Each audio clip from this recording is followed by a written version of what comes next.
Bien, ¿cómo venimos hasta acá? ¿Alguna duda, consulta, preguntas? Sí, profe. Sí, Más que nada, ¿de dónde surge todo el poderío, digamos, que tiene o que tuvo en su momento, en su época, España? Usted mencionaba veo, el poderío naval, el poderío militar, digamos. a ver, históricamente, perdón, justo vi un mensaje. El Imperio Español es uno de los imperios más grandes de esa época y venía desde hace muchísimo. Yo les hablé de los Borbones, hablé de los Habsburgos, hablé de... Podemos ir hacia atrás en términos históricos, hacia muchísimo más atrás. Ahora, ustedes piensen que no estábamos en el siglo XVIII, las reformas borbónicas fueron durante todo el siglo XVIII, 1700 en adelante, y estamos hablando de un imperio, no estamos hablando de la España que conocemos ahora como país. ¿Sí? Eh, Ese poderío se da basado principalmente por la centralidad que tenía en el medio del mapa de Europa y principalmente con las familias de los Habsburgo, de los Borbones, que casándose entre sí, no entre sí de las mismas familias, aunque a veces ha pasado, eh, garantizaban la unión de estas familias patricias, aristocráticas, que garantizaban el poderío, o la unión de diversos territorios y reinos. Los Habsburgo eran eso, los Borbones eran esos, sumado obviamente al poderío católico, ¿no? La Iglesia Católica era otro de los actores principales para generar ese vínculo de poderío interno. Eh, Luego, obviamente, se empiezan a resquebrajar estos reinados, ya vamos a ver más adelante, no tan más adelante, pero sí, básicamente en la discusión acerca de qué tipo de reinado se quería y el poderío que debía tener ese reinado. Creo que habíamos hablado, ustedes ya tuvieron, no sé si habían visto el tema de los contractualistas, si ya tuvieron esa materia. Nunca me acuerdo cómo se llama en el programa que tienen, pero era algo así como ciencia política y... ¿Puede ser? Ciencia política y algo era. Bueno, ahora en un ratito lo vamos a ver. Derecho y ciencias políticas. Derecho y Ciencias Políticas. Exacto, eso, ahí. Eh, Ahora lo vamos a charlar un poquito más.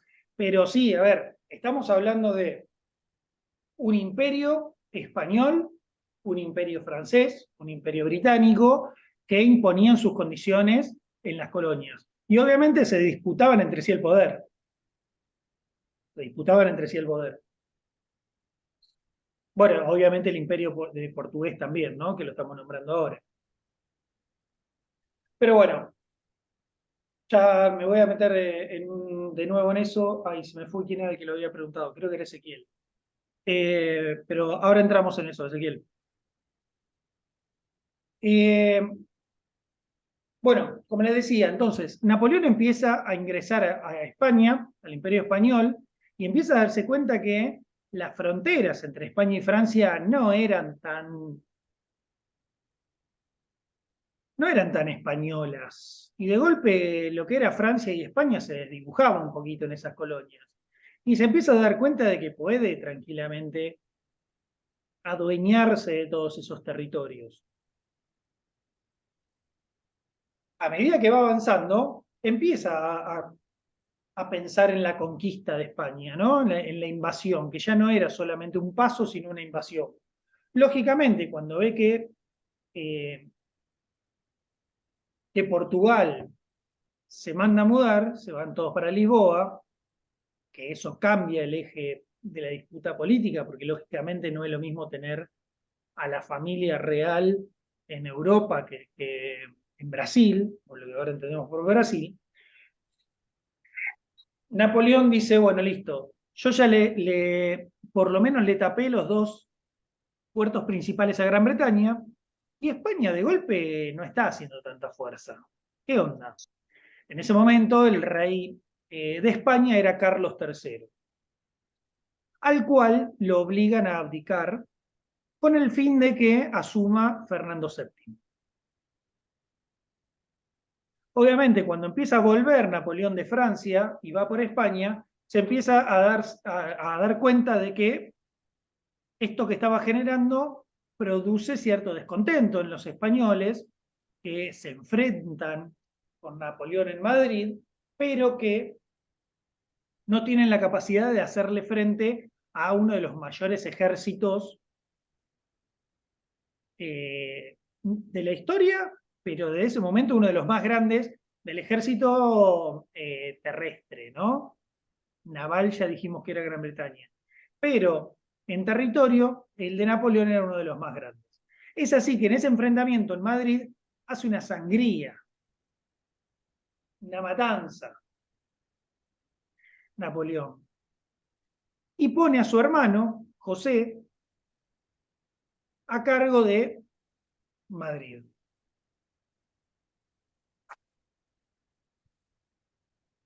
Es conocido como Pepe. El texto tiene una breve anécdota de que los españoles, a modo de broma, porque no creían en su autoridad, lógicamente, le llamaban, y era muy borracho José Bonaparte, le Pepe decían Pepe Botella. Botella. Pero es interesante para graficar cómo Napoleón, en términos militares, pudo imponerse contra España, pero en términos de autoridad, los españoles todavía seguían respondiendo a un rey que no había llegado casi a asumir, como era Fernando VII. ¿Por qué? Porque cuando Carlos III abdica en nombre de Fernando VII, de Fernando VII, perdón,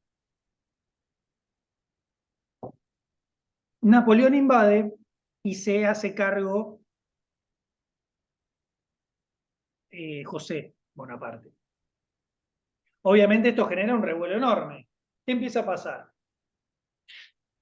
Los españoles dicen, no respondemos a ningún Bonaparte, no respondemos a Francia, nosotros respondemos a Fernando VII. Como Fernando VII no puede gobernar, lo que se generan, y esta parte es importante,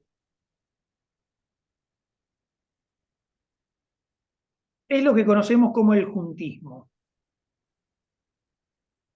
¿Qué quiero decir con esto? Se crean juntas que van a gobernar en nombre de Fernando VII hasta que él vuelva. ¿Sí? La principal es la Junta Central Suprema, que dice, en España, dice, bueno, hasta que vuelva Fernando VII nosotros gobernamos en nombre de él.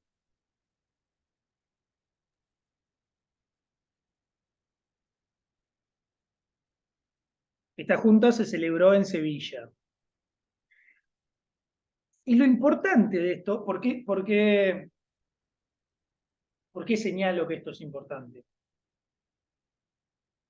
Porque este paso es el que va a abrir una grieta grande por donde van a entrar estos sentimientos revolucionarios en el virreinato del Río de la Plata. ¿Qué quiero decir con esto? Las juntas se crean para que en cada territorio español haya un gobierno que responda a Fernando VII.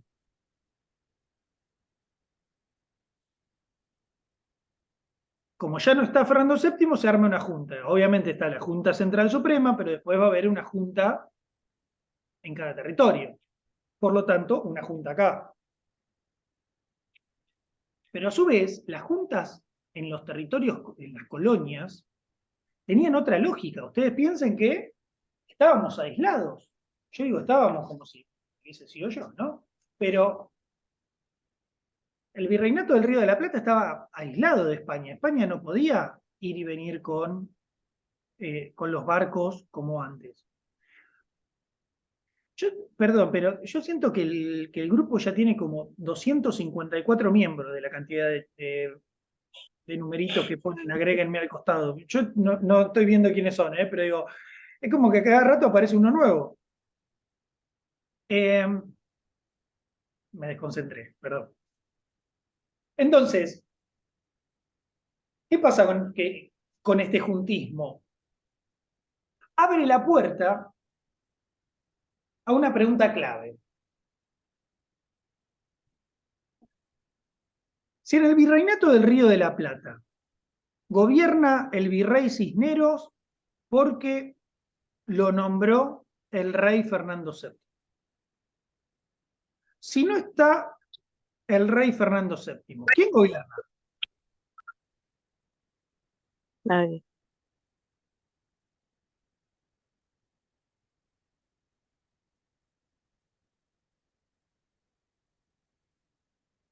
Los escucho.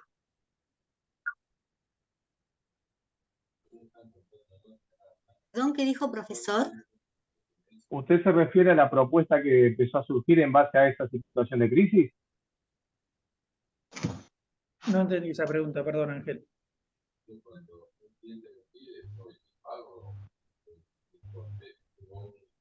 Cuando usted recién dijo que comenzó esta incógnita de quién va a gobernar en este caso, ya que no estaba en el poder el rey de España, usted a lo que se refiere la pregunta es cómo llegamos nosotros a decidir quién nos iba a gobernar, si seguía Cisneros o no. Es que la pregunta es, Fernando VII puso al virrey Cisneros a gobernarnos, o por lo menos le dio el visto bueno. Entonces nos gobierna el virrey Cisneros. Si Fernando VII no está más en el poder, ¿le corresponde a virrey Cisneros hablar por él? No, porque si no tenemos, si ya no está, el rey no estaba. Estaba Francia. ¿Quién tenía que gobernar?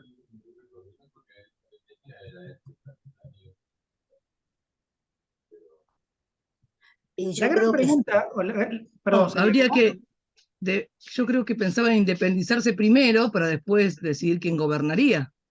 Si no, ¿cómo iban a gobernar? Si no había alguien que ya no estaba el rey. pero nadie pensaba en independizarse en ese momento. Sí, habían empezado las revoluciones con, por ejemplo, Tupac Amaru. Sí, pero no era una revolución, era una rebelión más que una revolución. Tupac Amaru se estaba rebelando creo. contra la explotación que le estaban haciendo y contra la conquista. Ahora, yo lo que me pregunto es, vamos a ponerlo en estos términos. Si hay una crisis de legitimidad porque Fernando VII no está, ¿dónde reside la soberanía? En el pueblo. ¿Qué pueblo? Pueblo. En los En este comerciantes. caso en el poder central. Todas la estas casta son las preguntas que se empezaron a armar. Claro. Si nosotros también somos pueblo, se decía el virreinato del Río de la Plata, ¿por qué miércoles no tiene que poner la Junta Central un gobierno? Elijámoslo nosotros el gobierno. La base, yo les repito, creo que lo dije en la clase pasada, que nunca me acuerdo las palabras en latín, cómo son, pero era algo así como pactos retro, no sé cuánto, es Que el poder vuelva al pueblo. la retracción, exacto Ángel, la retracción del poder al pueblo. Si no está el rey, la soberanía vuelve al pueblo. Si nosotros somos pueblo como cualquier español, como lo consideraba España, tenemos que decidir nosotros quién nos gobierna. Y esa Pactum pregunta, translations. ¿cómo, Paula? Pactum translations, dice el texto. Exactamente. Bueno, ese. Después me lo voy a anotar porque si no, todas las clases de inicio, todos los cuatrimestres de inicio me olvido. Me lo voy a anotar. Esa lógica de la soberanía es la que empieza a hacer ruido. ¿Nosotros volvemos a tener la soberanía? Si la soberanía tiene el pueblo, ¿nosotros somos pueblo? ¿Por qué no elegimos nosotros quién gobierna?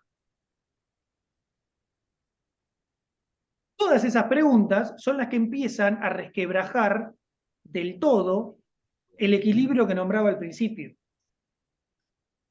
Estaban las reformas borbónicas, estuvo la guerra de Trafalgar, estuvo la desaparición, o por lo menos el secuestro, el freno a Fernando VII por parte de Napoleón. Todo eso hacía que desde el virreinato se diga, che, ¿y nosotros qué onda?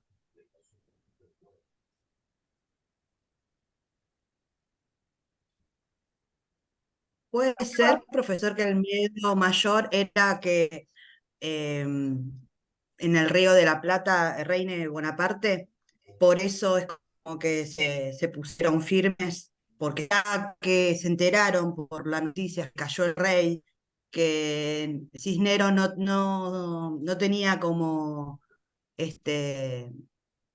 ¿cómo se dice? Bueno, como es ¿cómo se dice? Virrey, no Virrey. tenía virrey, claro, no tenía el mandato directo del rey, entonces como que estaban en la nada. Es lo que entiendo, ¿no? Y Claro, por tenía acá eso. en el virreinato, claro. Sí, sí, sí, por eso, a ver, cuando a todo el descontento que ya se estaba acumulando, que les mencioné anteriormente, ahora empezaba a surgir la duda de, che, bueno, ¿y quién nos gobierna? ¿Por qué no nos podemos gobernar nosotros? Pero no porque no querramos, que querramos ser independientes ya, todavía se pensaba en términos de España, somos territorio español. Ahora, si cada territorio español va a tener su junta y va a elegir, si somos pueblo español, elegimos nosotros quién nos gobierna. ¿Por qué? Porque todo el mundo te dice, en la historia oficial, como les decía hoy, que la revolución fue españoles contra criollos. Y en realidad no fue así, porque los que estaban acá no estaban en contra de Fernando VII. Estaban en contra de que los gobierne cualquiera, de que el virrey Cisneros siguiese, que no tuviesen reconocimiento como pueblo. Entonces, si la soberanía la tiene el pueblo, que nosotros elijamos qué tipo de gobierno queremos.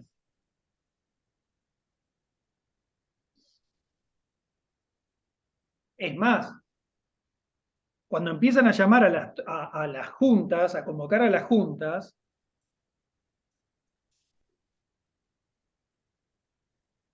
las juntas acá se nombraron a favor de Fernando VII.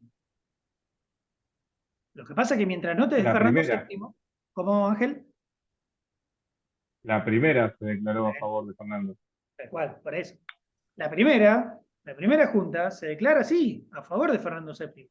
Ahora, bueno, voy a arrancar con eso y después muestro por qué se da toda esta duda, para que se entienda mejor, porque si no voy a hacer mucho lío. La primera junta lo que hace es decir, bueno, sentémonos a gobernar en nombre de Fernando VII. ¿Quién la va a conformar esta junta? ¿Y quién fue el primero que se postula, lógicamente? ¿Quién?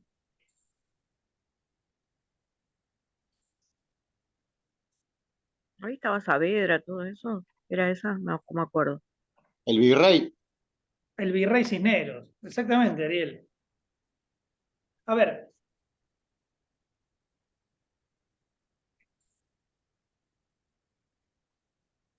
Lo voy a plantear de esta manera a ver si se entiende un poco mejor.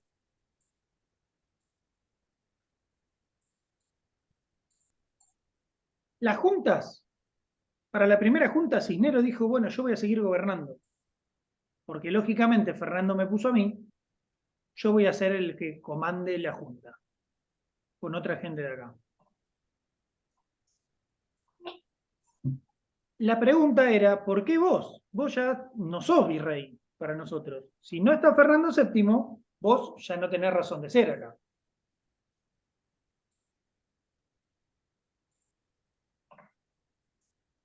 Lo que se empieza a discutir es, bueno, si el virrey ya no es, ¿quién va a ser?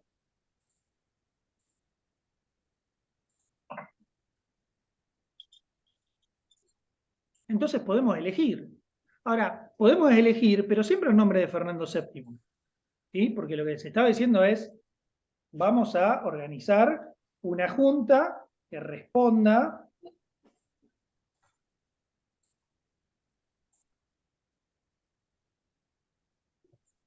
a Fernando VII. Eso es en donde dice que aparece el término de la máscara de Fernando VII. En uno de los textos lo leí, no recuerdo en cuál.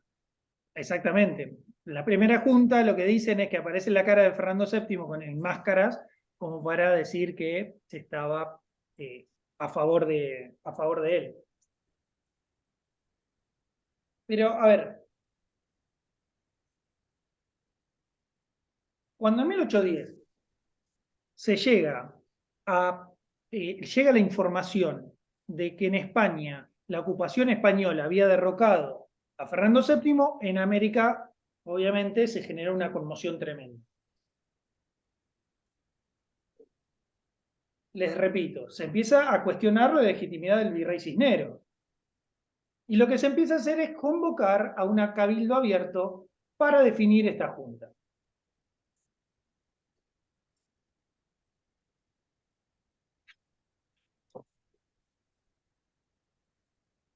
Y acá es donde va a aparecer. Claro, pero el cabildo abierto no fue del todo abierto como decían. Al principio no.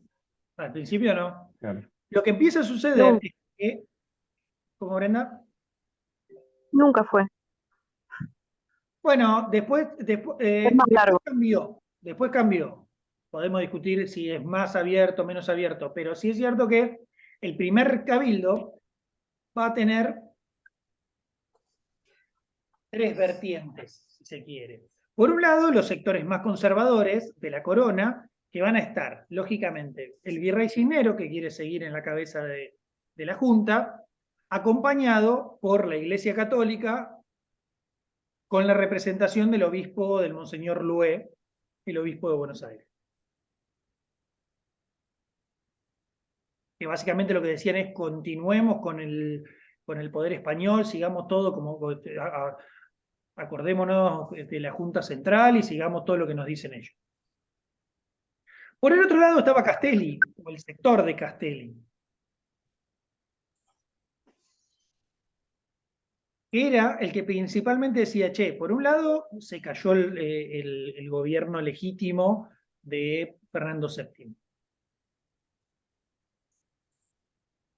Y por el otro lado, era el defensor de lo que estábamos hablando recién, de la retroversión o de la vuelta al pueblo de la soberanía, de la decisión popular para ver quién gobernaba. En medio de todo eso, se da una votación en este cabildo, entre comillas, abierto, ¿no? Y va a quedar Cisneros como presidiendo esta junta, Castelli como vice, representando, si se quiere, a los más revolucionarios, a los que querían algo más, y Saavedra, acá sí, creo que Brenda había nombrado a Saavedra, como uno de los representantes de los sectores más populares. Obviamente, cuando esto dentro del cabildo abierto se escucha afuera, empiezan a decir, che, pará, ¿qué onda? Estamos volviendo a lo mismo. A nosotros nadie nos preguntó por qué ellos responden como responden. Y los sectores populares empiezan a moverse desde afuera. Cuando yo les conté en la clase pasada que siempre hablábamos de los paraguas, de la mazamorrera en la Revolución de Mayo, de French y Beruti repartiendo escarapelas y toda esa idea que nos metieron en la cabeza desde la historia de Villiquen, que siempre les digo, lo que en realidad sucedió fue que cuando se enteran que esa va a ser la votación, French y Beruti se pusieron en modo piquetero. French y Beruti lo que estaban haciendo era evitar que la primera junta que se transforme en un sector conservador, que vuelva todo como estaba.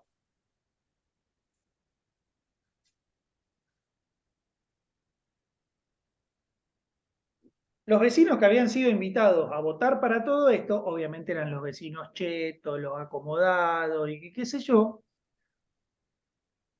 empezaron a no permitir entrar a aquellos que iban a votar a favor del virrey. Empezaron a presionar.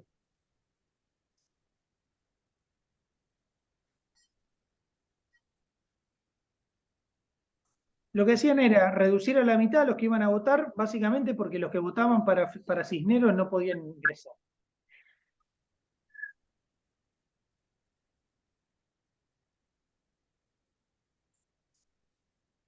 Entonces, ¿qué sucede? Se vuelve a llamar a otro cabildo, a otra junta. Esa primera junta, constituida por Cisneros, Castelli y Saavedra, se dio de baja. Y ahora sí, el 25 de mayo, aparece la nueva junta.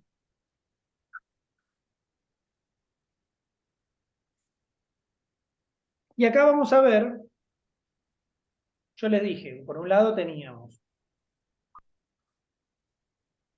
al virrey Cisneros y a Monseñor Lué como los más conservadores, a Castelli como el más institucionalista, si se quiere, el más moderado, y por el otro lado Saavedra, que era el más, si se quiere, revolucionario.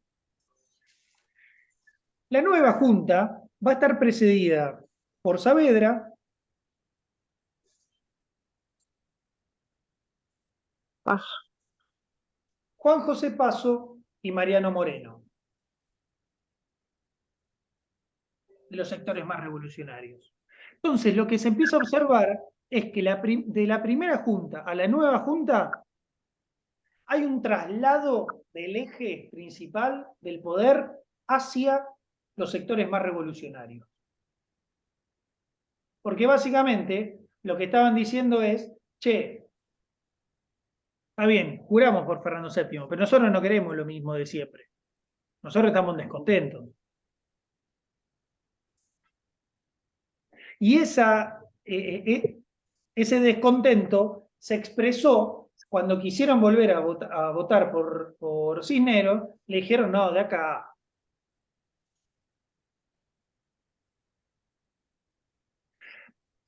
Acá voy a hacer una aclaración importante, aprovecho que tengo tiempo, porque vamos a mencionar 3 tipos de fuerzas. Esto quiero que lo registren porque es de lo más importante que vamos a ver y lo vamos a utilizar bastante. En general, nosotros vamos a tratar de hacer el ejercicio de identificar siempre 3 fuerzas, que pueden ser sectores o personas. ¿Qué van a ser? La fuerza de la profundización, la fuerza de la consolidación y la fuerza de la restauración.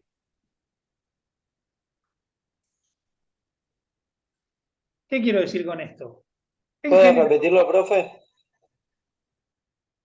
Fuerza de la profundización, de la consolidación y de la restauración. ¿Qué implican estas 3?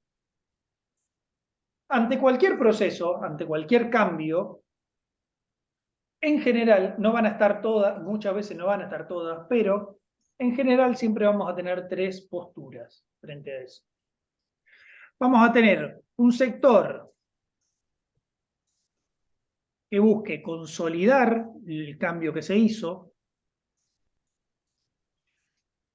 que esté de acuerdo con lo que pasó y diga, sí, listo, reforcemos esto, consolidémoslo.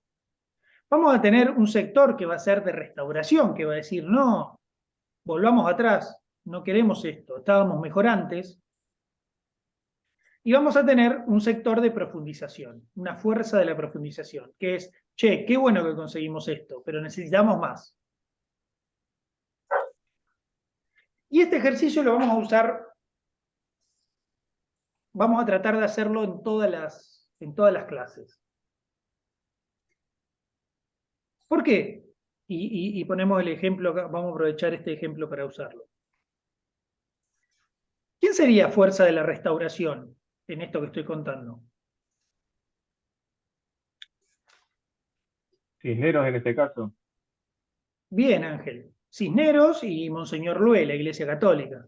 ¿Por qué? Porque básicamente están diciendo, che, no, volvamos como estaba antes. Hagamos la Junta Central y esperemos que Fernando VII vuelva.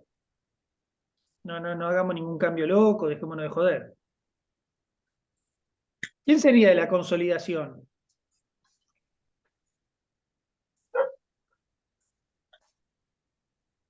Castelli. Castelli. Castelli. Bien, Paula. Castelli. Castelli lo que decía es, che, bueno, a ver, se cayó Fernando VII. La soberanía donde reside tiene que volver al pueblo, que el pueblo elija. Listo, consolidemos que el pueblo elija. Y que elija y punto. ¿Y de profundización? ¿Quiénes serían? Y Saavedra, Saavedra, Mariano Saavedra Moreno. Mariano Moreno. Bien, bien.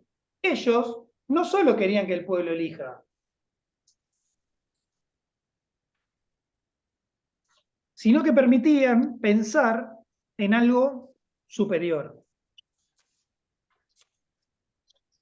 Hay un debate acerca de si el germen de la independencia ya estaba acá, si Moreno, si Saavedra y todo ellos ya estaban pensando en la independencia. Por lo pronto parecería que no, porque como decíamos, de cierta manera todavía estaba todo atado a Fernando VII. Pero sí lo que estaban diciendo es, che, hay algo acá. Si no vuelve Fernando VII, algo tenemos que hacer. No podemos depender de Cisneros. Pero la profundización... Yo creo que sí, pero pensado en el Alto Perú, no un territorio actual argentino. Pero Por acá algo estábamos lo en el matan virreinato del los Río de la Plata, chilenos. incluso el virreinato Claro, del Alto Perú fue después la independencia que la nuestra. pero estaba programado para más territorio, no para este territorio que conocemos hoy. Sí, pero ya se estaba pensando en la revolución, cuando se da la revolución, ya se estaba pensando en la independencia y en lo que se quería construir. Y en algunos No, capaz que sí, por Moreno, por la forma como lo exterminan a Moreno después. Bueno, pero después, por eso, la discusión es, en ese momento, ¿se estaba pensando en la independencia? Es un gran debate, todavía no está saldado, porque es lo que les digo, profe, ustedes ven, ¿cómo Ángel? al menos por lo que interpreté en los textos, le daban mucho hincapié a independizarse en el tema de lo que es el libre comercio. Eso fue, digamos, lo más sólido que viene en el texto, que se repetía una y otra vez.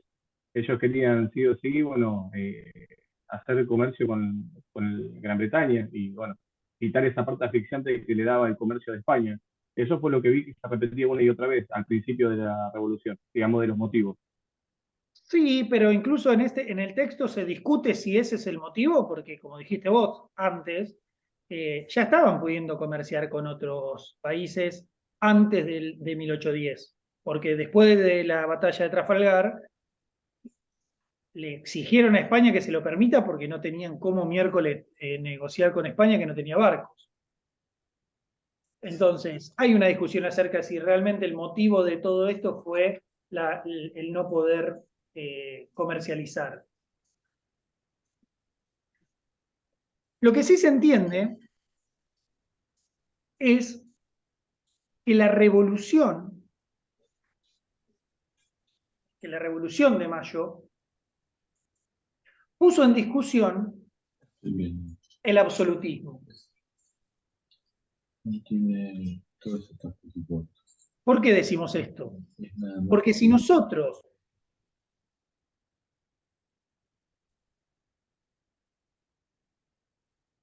vamos a definirnos como queremos, vamos a tener la soberanía para elegir quién nos gobierne, también podemos elegir cómo nos van a gobernar.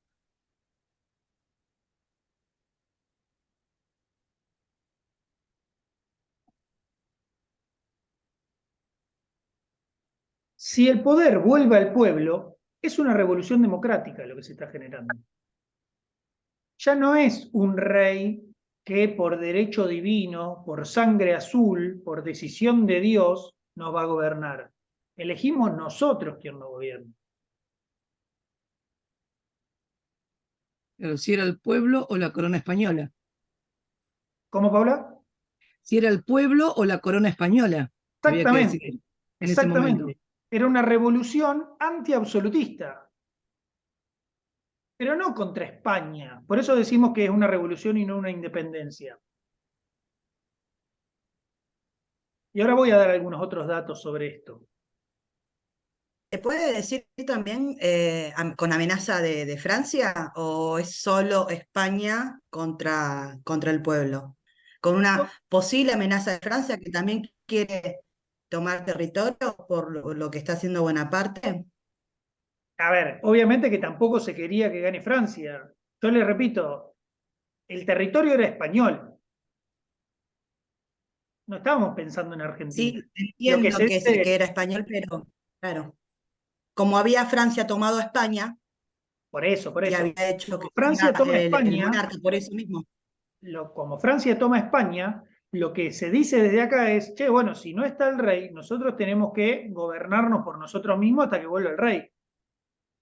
Ahora, la discusión es, si el poder lo tenemos nosotros, ya no hay rey,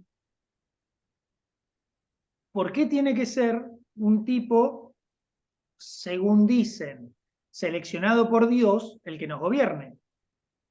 A partir de ahora, elijamos nosotros. Y si va a ser Fernando VII, que seamos nosotros los que elegimos a Fernando VII. No que sea Dios, no que sea la sangre azul.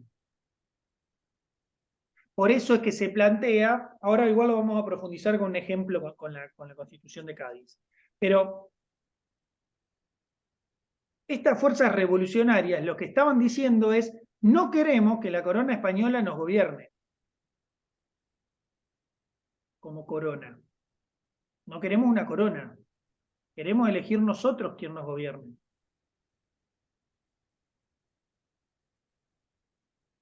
Es democrática la revolución, es antiabsolutista. Los revolucionarios luchan por eso. La fuerza de profundización buscan eso.